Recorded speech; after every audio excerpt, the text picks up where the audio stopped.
ချက်သားကလပ်ချင်းဆက်ဆက်လေးချက်နီးလေးကိုမျှဝေပေးခြင်းပါတယ်ရှင်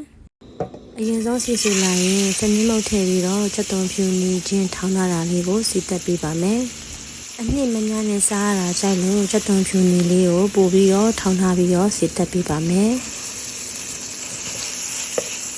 ဟင်းရောင်လေးလှနေဖို့အရောင်တင်းမုတ်ထည့်ပေးပါမယ်။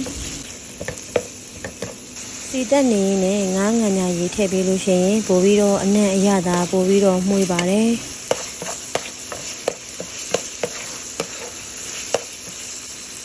စီတက်တာအရောင်လေးလည်းပြောင်းလာပြီးအနံ့လေးလည်းမှုေးလာရင်အရသာနေထားတဲ့ချက်သားလေးထည့်ပေးပါမယ်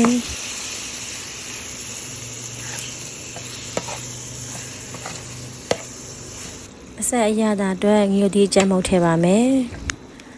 နောက်ပြီးတော့ငရုတ်သီးအကြမ်းမုတ်လေးလည်းထည့်ပြီးတော့မှုေးပေးပါမယ်နော်အရသာလေးဝင်သွားအောင်တေချာလေးမှုေးပေးပါမယ်နော်ချက်သားလေးနူးသွားအောင်ရေထည့်ပေးပါမယ်ချက်သားလေးတွေမြုပ်သွားတဲ့အထိရောရေထည့်ပြီးတော့တည်ပေးပါမယ်ရှင်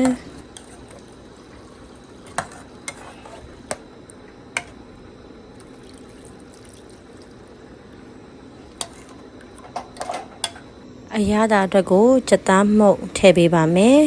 ပြီးရင်အလေးအရသာအတွက်ကိုစားလေးနဲ့ထည့်ပေးပါမယ်ရှင်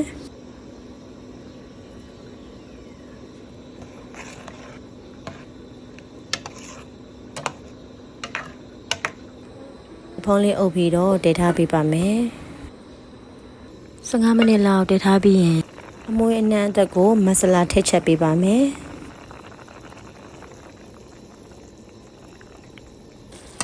တေချာလေးအရသာဝင်အောင်မှုေးပေးပါမယ်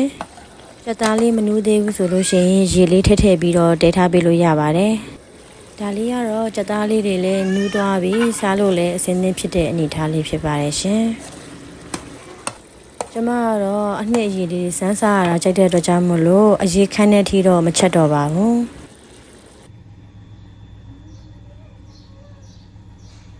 ဒါဒီဘော်တရသေးလေးနဲ့ဆိုအရန်လိုက်ဖက်တဲ့ကြက်ကလေးချက်ဆက်ကလေးပါရှင်